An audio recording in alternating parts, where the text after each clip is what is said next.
This is the Sim Pit. I'm your host, Sean Cole, and welcome to today's edition of the Pit Stop, where you guys are the true star of the show because you are here to talk about sim racing. So, today's show is going to be different. If you didn't notice, we're already sitting in a new location. If you are watching this on the Sim Pit main channel, you're actually watching a replay. You're not watching the live stream because we have moved all of our streaming content is moved to the Sim Pit Crew channel. So the Sim Pit channel, the main channel, is going to be used for all edited reviews and that high quality content that the Sim Pit is known for. Everything live, whether it be racing or just fun stuff we do, unboxings or whatever, or the Pit Stop will all be found on the Crew channel. So I just want to let you all know about that. Be sure to subscribe to that channel as well. And that is kind of the biggest news. We don't have a big news day today. I think the biggest news is stuff that's been going around around the Sim Pit. But I got to tell you, it's amazing. If the lights are on right now and the stream is working and the audio is working and you're watching, I got to tell you, there were 100 miracles that allowed and made all that happen. So, little background on why we're here. I'm not going to go into great detail, but I made a tragic error. And anybody who remembers the Fanatec watch party, I played their video in its entirety from start to finish. And so, rightfully so, they filed a claim for copyright infringement. If you remember the beginning of the show, I even said this video is going to get pulled. And that's okay. And no, it isn't okay. I shouldn't have done that. It's wrong. If it's illegal, it's wrong. You don't do things that are illegal. That's why we have laws. So I'm going to just be the first person to say, I really shouldn't have done that, and it was worthy of being pulled. I don't even point a finger in a negative way. Like, that's how it should have been done. What I didn't realize, and this is where the tragic is, and I'm just owning up to things because I like to be brutally honest with you guys. And I'm telling you because a lot of you guys stream, and you might want to really think about and reread some of the rules about streaming. But the rule is, if you get caught doing any kind of copyright infringement, playing a movie, playing a TV show, playing audio, music that you don't own the rights to, YouTube will literally cancel your live streaming ability, and without notice. So yesterday when I woke up to do the show, we couldn't stream on the main channel, and it made me look for alternatives. In the end, I'm really happy about it. They say some bad things happen for good reasons. I like the fit or the feel of everything live being on this channel, Sim Pit Crew channel, because that's now the live channel, and the Sim Pit is now the edited channel. So anyway, that's the end of that. That's what went on. I just didn't want people to wonder why. I want you to know the background, and I want to, even throw a small apology to Fanatec, because I really shouldn't have done that. And I know some people will come to my defense and say, why did they block the video? And it's like, no, don't come to my defense on this one. I should not have done that. I should know better. Somebody recently restreamed my stream. I'm not going to go into detail on that. I was horribly offended. So anyway, I just want to let you guys know that behind the scenes is the big thing. Over the weekend, I had the 24 hours of Spa. It was one of the most intense, I'd almost even say brutal races. Our team was in the top split. Admittedly, we are one of the slowest teams on the entire track. I think we qualified 59th out of 59 cars. We might have been 58th. And that makes for a long 24-hour race when you're the slow car and getting passed all the time. Makes it very stressful, makes it very intense. But me and the avid chronic guys, we did bring it home. So Renee, Hawken, and Patrick and I, we drove a really good race. We kept our car fairly clean. Beginning of the day, knowing we were in the top split, we set a mental goal. We all talked about it. We thought, okay, if we can get 30th place, we've done well. Well, we finished in 32nd. So I have to say, I'm pretty proud of what we did. Proud of the guys, Renee, Hawken, and Patrick, for being there. We all rotated. Everybody changed their sleep schedule, and it was like just 1, 2, 3, 4, 1, 2, 3, 4, 1, 2, 3, 4. My alarm went off at 4 in the morning. Anyway, it was a really fun race. I did stream it live. It still hasn't processed, which means you can't watch my replay. Thank you, YouTube. But I believe the live stream of the real race, which you won't see as much because 32nd doesn't get much TV time. Steam King, Statman Joshua in the channel. You've been on vacation for a couple weeks, bud. I got to tell you, people ask about you every day. When's Steam going to get back? Where's Josh? Welcome back, buddy. You've been missed a lot. So I think I'm all done with that. that's the end of the show. No, what's going on in sim racing? Not a whole lot, but let's go through it really quickly. And I say that because I'm tired and I need to still keep doing some cleanup work on everything going on. So, if we don't have a lot to talk about, I really want to make the sim pit stops a little bit quicker. Forza Horizon 4 is having another one of their mixers, we're going to call them. They call them mixers. We're not. They are. We are Playground Studios is going to do a live stream today at 11 a.m. Pacific, so that's in just 1 hour 54 minutes. And they're going to be showing off some of the new things. This is the third for Forza Horizon 4 live stream, taking a closer look at winter and showing off new features, exclusive gameplay, and developer interviews. So, you Forza guys, Dave Blair, you need to be our reporter. Johnny on the spot. Go there and get us a report on what they're talking about at Forza Horizon 4. So today at 11 o'clock, if you want to check that out, I'm finding it at the Forza Motorsport Twitter page. Gran Turismo just has a little teeny teaser. And I looked at this and I'm like, I don't know what that is. I really don't know what that is. I know it's a car part. I know it's carbon with like a little aluminum bit. Okay, that's a part of a car. I'm still not really knowing what it is.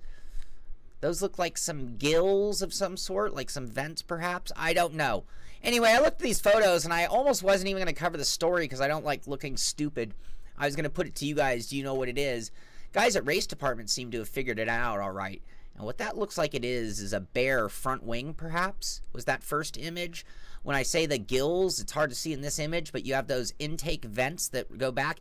Anyway, I thought those are really beautiful teaser photos. I mean, I would make that a desktop image for me. I think the quality of the graphics that we're seeing out of Gran Turismo, Forza, and some of the top PC games even are really, really getting good. Really good. I mean, not just...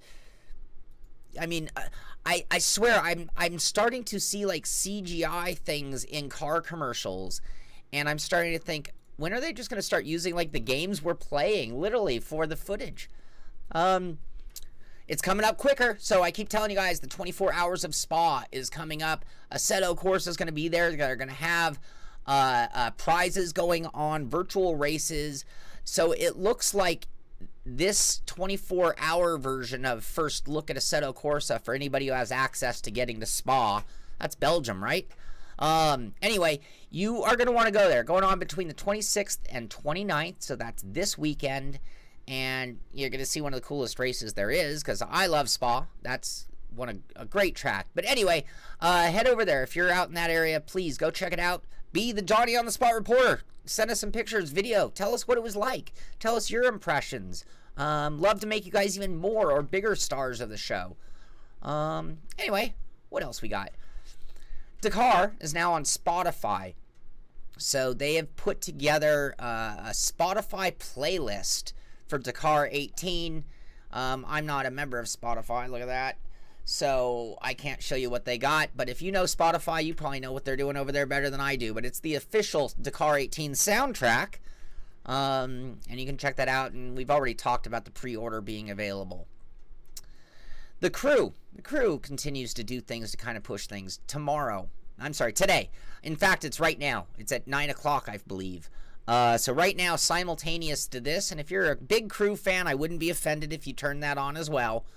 But their dev team is going to be live from IVT on Tuesday, July 24th at 6 p.m. CST. Again, I think that's 9 a.m. Pacific. Don't see these vehicles in action on tomorrow's live stream at 9 a.m. PT.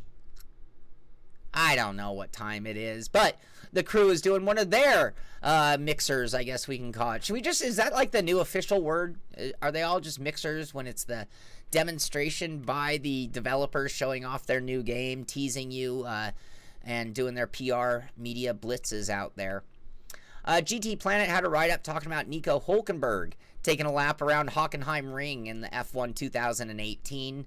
I think we actually talked about this last week.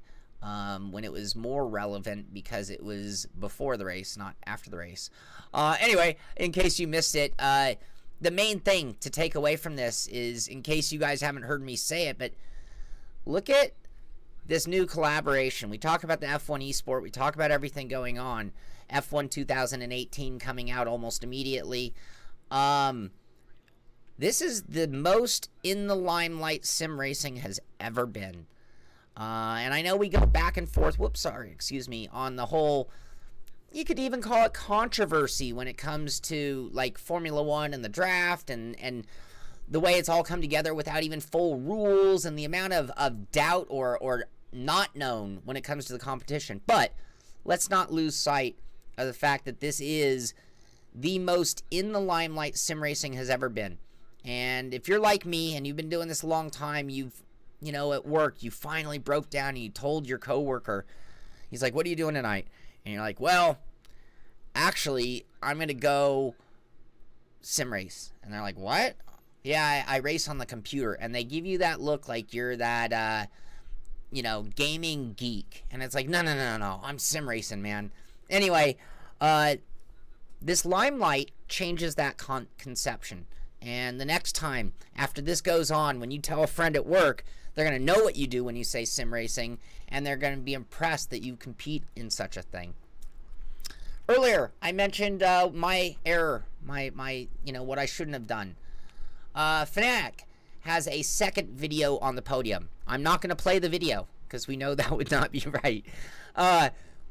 It's a much better video as far as demonstrating what's coming with the podium bases. Pricing, the warranty, availability, the auction, all of those things. So if you wanted to get more information on the podium, you'll find this at Fanatec's Twitter page. You'll also have to find it at the Fanatec blog. And if you guys don't know about the Fanatec blog and you're like Fanatec fans, Fanatec fanatics, you should know about their blog. You'll find it through their homepage, but it is where you'll find a lot of the cool new news that does come out of Fanatec. So, there you go. We speculated, but now we can at least make it official. But we noticed that they had switched driving gear for that Hoonigan Ultimate Rig. They call this the best sim in the world. I don't know if these guys have spent enough time researching the best sims in the world. Putting a lot of metal around the outside of a sim isn't the best sim in the world, in my opinion. But that's a damn nice sim.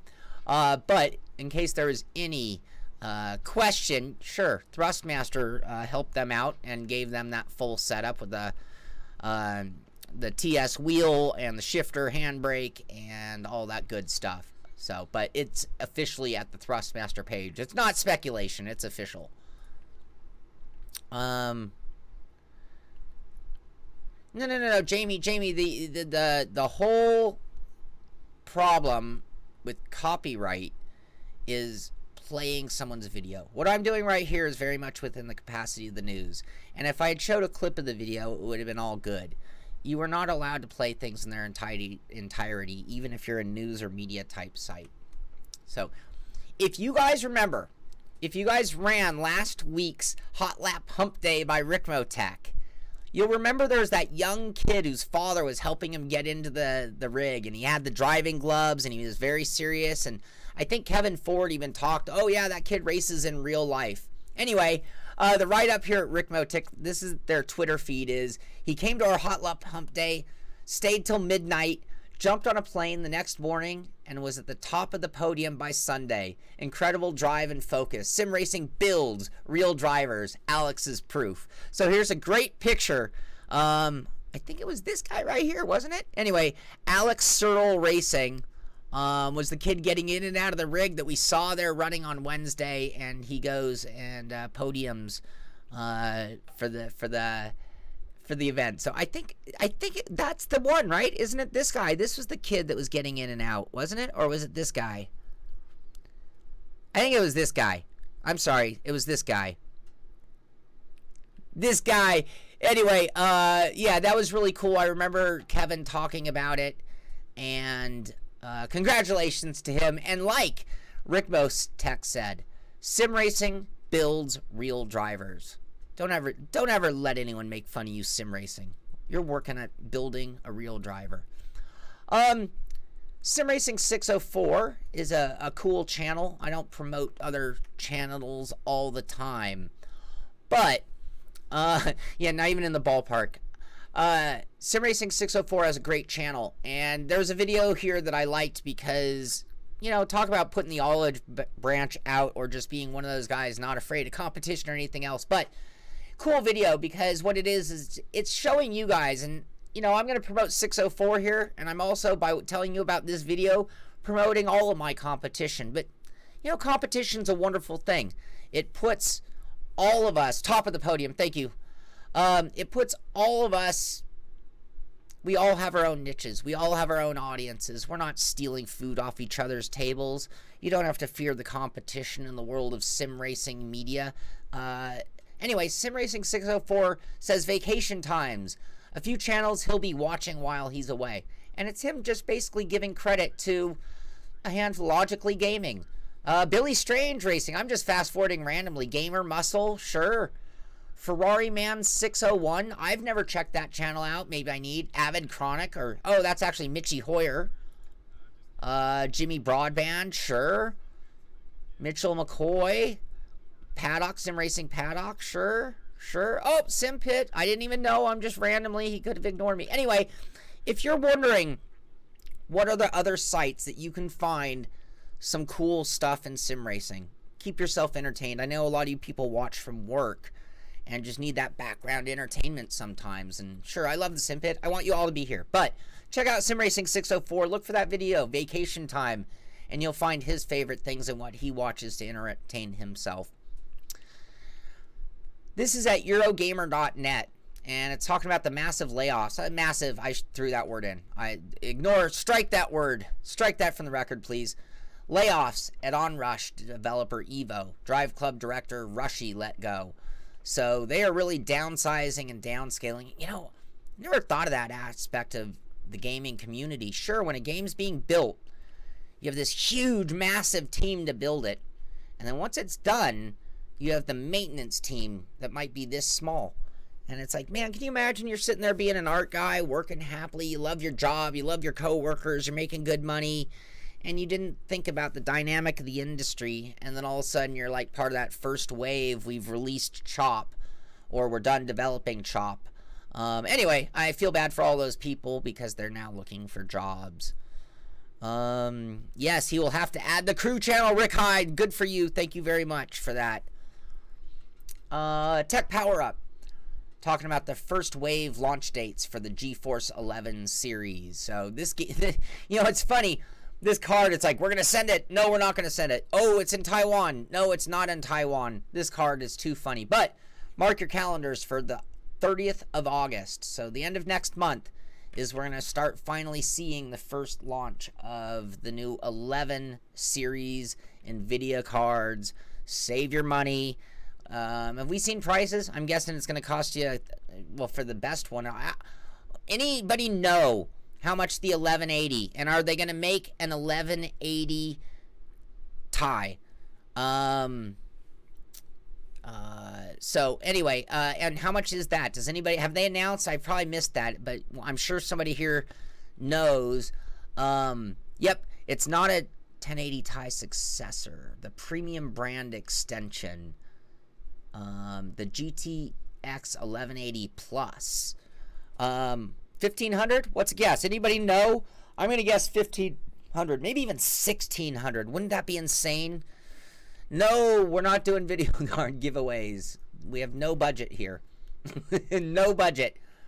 Newzoo.com has an article here talking about E3 and the success of E3. And you heard my rant. You know my opinion, and it's more because sim racing is barely even there. And so why do I have to deal with 70,000 people to see 3 booths? That's the reality of E3 for me, and it's a huge show, but 16 million hours were watched on Twitch with Microsoft being the #1 publisher. But when they looked at the total of all of the press stuff done on Twitch alone, it generated 16 million hours of watching. That blows my mind. I don't even talk about E3, but I just thought that was huge. What does ROM mean? Isn't that like old? It's a way to, isn't it a way to play old games? It's like an emulator, ROM emulators. I don't remember what ROM stood for. But Nintendo is lashing out and suing console ROM sites for mass copyright infringement. So I guess the word of the day, people, is copyright infringement.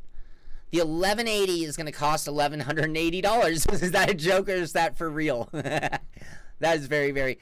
Yeah, I think, Marco, Brett Favre, I think that's what they did with the 1080. I think they actually, it came out and then the tie came out later. Start a Sim Racing Expo. We do need a Sim Racing Expo USA. It will be a little harder to do, but yes, we really do. And it should be on the East Coast, I hate to say, because I'm a West Coast guy. But the East Coast is closer to Europe. Worth Gaming has another write-up on Ride 3. So in case... I might have talked about this on Friday, if I'm not mistaken. Sorry, guys. It's been a very strange week for me. I think by tomorrow, everything should be back to normal. I should be back to normal everything. So anyway, if you want more information, see... Yeah, we talked about the Ducati. Excuse me, hold on.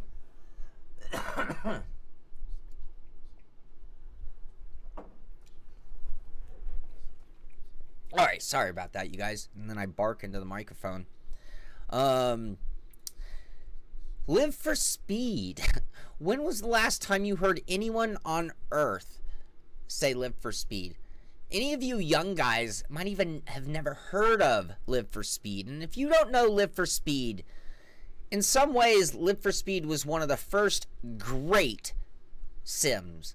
And when I say great, this was a physics sim. They didn't care about licensing. You see that car? That car, what is that? That is no real car. That's like a Toyota, Supra, Porsche, Ferrari mashup. And that's what Live for Speed was all about. Most of their content was unlicensed or fantasy content. Anyway, what do you know? There's a new update. I clicked on the picture. Olden but Golden Racing Simulation Live for Speed has been updated recently. Check out the details and see what's been cooking behind the scenes. Live for Speed was released in 2013. That's 15 years ago, people. Anyway, the new update, receiving a patch to bring VR to the title in recent years. Anyway, anybody who still has that on their system, or anyone who wants to dust it off, you know, I owned Live for Speed. It would take, I don't know if I could remember my login, and I don't use the email. That email was so long ago, 15 years ago, I don't know that email. I don't think I can even access my original Live for Speed. But if you still have it, there was an update, and that is fascinating. Can you imagine anybody who's a fan of Live for Speed? Scowen Roberts, there were three, it was only a 3-man team who made that great sim. Can you imagine if Live for Speed 2 came out? I mean, that blows my mind. That would be the biggest news for me on the software side of things in ages. I'm gonna have to try to get a hold of them and find out, is there any, if this patch came from them and Live for Speed lives, could we see a Live for Speed 2? I'm dying here. I'm dying. The Scirocco. Oh, Dick, hitting him below the belt. Inside joke to anybody who's a Live for Speed fan. The Scirocco that never came out. I like to show you guys, and it seems to be the Sim Race Hardware News Test. I'm going to have to make them my favorite. You guys might want to as well. But if you want to see cool high-end hardware that is coming out, you've got this cool wheel, turn wheel, magnetic shifters, carbon on it, Leo Bodmer card built into it, anti-twist cable, but the amount of these coming out really shows you. Victor Van Vaardegen, that's right, and there was one more guy. Victor was the audio guy, if I remember. Scowen was the main guy, and I think he was physics. Victor was the audio guy, and then they had another guy who was, I think, more on the marketing side, who, funny enough, I can't remember his name. There was a third member of the team. Scowen had a baby. It all crumbled. Oh, this is very nostalgic. Sorry, all you young guys who don't know what the old birds are talking about. You need to have gray hair to know what we're talking about. Seriously. Speed Maniacs has a write-up here talking about the virtual career mode. built into F1 2018, and they're saying surprises and tactics almost like F1. So all I'm going to say about this, you know, in advance of its release, I remember the original F1 2011, 2012, 13. Anyway, the original F1 game by Codemasters, and it was living the life. And there was all this like behind the scenes, more gamey, even though it's Eric Bailey. Thank you guys. You guys are awesome. Behind the scenes stuff beyond just the sim racing itself. And then they kind of went away from that. The game kind of went on a roller coaster ride of its realism. 2010. Thank you, George. That's what, like I said, you guys have my back. You guys are the stars of the show, and it's your contributions in so many ways that really make it happen. So I appreciate being able to talk about it. I wish we could get the delay closer so it could be a little more instantaneous. But anyway, I have to admit, F1 2017 was my favorite version of the game ever, and it looks like they're kind of expanding on that and getting back to some of that living the life, which is going to make it a lot more single-player fun. Maybe my brother would even play it. My brother doesn't multiplayer. He only single-player games, and there's a shortage of that in this new world, if you notice. Most games have gone multiplayer and have kind of gotten rid of or minimized the amount of single-player. So anyway, that is going to do it. Look at that. No news. And we still, West Brothers, yes. Oh, you guys, we could go on and on vaporware too. Vaporware is a whole other topic. Maybe I'll leave you guys with one final thought, since we're talking nostalgic. I want to know if you guys have ever had an embarrassment of gaming where you were like, oh, this was the greatest game ever, because it's in your memory. You were so fond of it, a game you used to play, but we moved on. Anyway, I remember for years I used to rant and rave about how good Need for Speed Porsche Unleashed was. And arguably it was one of the best Need for Speed in the whole franchise series for its time. But I used to tell people, it's so good, it's so good. And then like 8 years later, I pulled out the disc and I installed it. And it was like the blockiest thing I'd ever seen. And I was like, no way. I used to tell everyone this game was so badass. And now I'm looking at it and it's almost laughable. That's the beauty of gaming compared to most other things in life. Gaming advances by leaps and bounds that no other industry. I mean, look at movies. Movies have looked like they've looked since, you know, CGI was invented, or since black and white switched to color. But video games, man, they get better and better every year, every decade. And Dave Blair, shout out to John Hill. John Hill, I talked to him yesterday. He's doing very well, actually. He's doing better than he expected. He does have some pain. It'll be a while till he's getting into the sim again. But he is feeling better and recovering. So I'll tell him you asked. And thanks for the shout out to John Hill. So that is going to do it for today. Today's Tuesday, and I needed the day to catch up. Tuesday is the day that I don't stream anything else. I am getting back to edited content. I am working and behind on the next level. I'm trying to get this out this week as promised. And then moving right into the AccuForce review, because we need that SimPit channel creating content. It can't just be relying on the live streams, because we're over here with the crew. Anyway, thank you for being here. Thank you for being part of the team. This is the SimPit. I'm Sean Cole, and I'll see you on the track.